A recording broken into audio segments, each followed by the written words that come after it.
Dear students, welcome to Gate Smashers. Next two flags हमारे पास आ जाते हैं, zero flag and sign flag. तो देखो इनका सिग्निफिकेंस क्या है।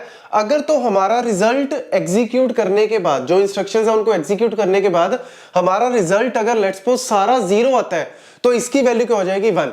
और अगर रिजल्ट जीरो नहीं आता तो इसकी वैल्यू क्या हो जाती है 0। देखो आपको एग्जांपल से समझाता हूं। लेट्स सपोज हमारे पास एक नंबर दिया हुआ है 80h और दूसरा भी लेट्स सपोज हम ले लेते हैं 80h। ठीक है, हेक्साडेसिमल नंबर है।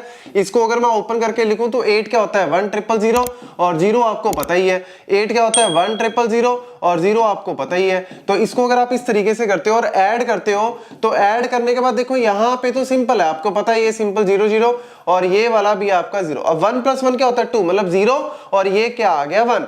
तो यहां पे अगर आप देखो ध्यान से तो जो मेरा CY मैंने आपको क्या बताया था, CY जो कैरी वाला है वो वैल्यू तो यहां पे क्या आ गई 1। लेकिन जो रिजल्ट है, रिजल्ट हमेशा आपको ये चेक करना है क्योंकि ये तो CY की वैल्यू है, ये तो कैरी फ्लैग है। रिजल्ट आपका बाकी का यही 8 बिट का है क्योंकि 8 बिट के इनपुट दिए तो 8 बिट का ही ये मेरा रिजल्ट है। बस इस रिजल्ट को देखो कि क्या ये रिजल्ट सारा 0 है। तो देखो अगर आप ध्यान से देखो ये क्या है 0 और ये भी क्या है 0, मतलब अगर इसको आप लिखोगे तो ये 0 0 H। तो अगर ये 0 है तो यानी मेरा जो जीरो फ्लैग है वो क्या होगी वैल्यू 1। तो मतलब इसका क्या है, एक तरह से 0 आंसर आ रहा है मेरा। तो 1 क्या बता रहा है 0 आंसर आ रहा है। और लेट्स सपोज अगर कहीं पे भी एक 1 आ जाए या मल्टीपल 1 आ जाए, जैसे आप यहाँ पे 1000, ठीक है, और अगर आप लेट्स सपोज इसमें 7 ऐड कर देते हो, ठीक है, मतलब आपके पास एक नंबर है 80H और दूसरा लेट्स सपोज 70H। तो अगर आप ये लेते हो तो ये देखो अगर आप इसमें ऐड करते हो तो यहाँ पे 1 1 1 1। तो देख लो कुछ भी आ जाए इस तरीके से, अगर एक भी 1 कहीं पे आ गया या मल्टीपल 1 आ गए तो यानी Z की वैल्यू जो है वो क्या हो जाएगी 0, क्योंकि रिजल्ट आपका नॉन जीरो है। बस ये सिंपल सा कॉन्सेप्ट है। फिर आ जाता है आपका साइन बिट। साइन बिट क्या कहता है कि आपका जो रिजल्ट है वो पॉजिटिव में है या नेगेटिव में। देखो हमारे पास नंबर सिस्टम में दो तरीके से नंबर होते हैं, एक होता है अनसाइंड और एक होता है साइंड।